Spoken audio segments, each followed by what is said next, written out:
Sa pagpapatuloy ng investigasyon ng General Trias Police, napag-alaman nila noong gabi ng June 9, 2024, huling araw na nakita ni Lando ang anak.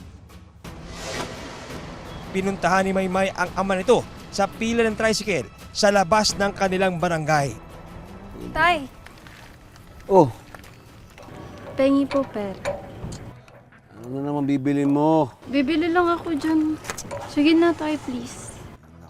Humingi ito ng pera sa ama at nang bigyan ng ama ay agad na ring umalis para umuwi.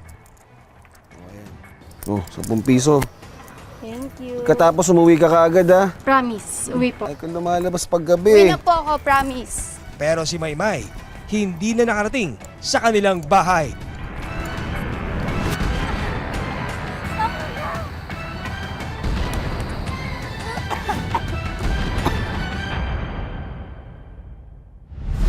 Sa pagsisiyasat ng mga pulis, ilang mga saksi ang nakapagsabi na nakita nila si Maymay na bumalik sa pila ng tricycle ilang minuto matapos itong pauwiin ng kanyang ama.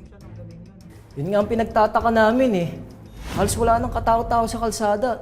Tapos ang pabibiling isang bata. At lasing na po siya nung gabing yun. Hapon pa lang, nagiinom na siya mag-isa. Hindi ko sana pagbibilhan eh. Kaso natakot ako, baka yung batang pagdiskitahan.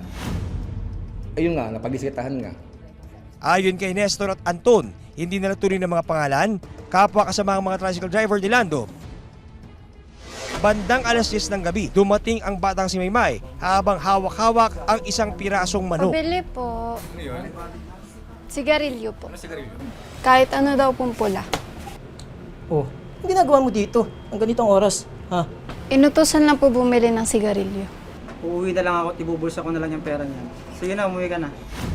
Ang ganda nga ng ngiti sa amin Kasi palang ngiti yun, bata na yon. Tinanong ko yung bata, sabi ko, kanino ka akong sigarilyo yan?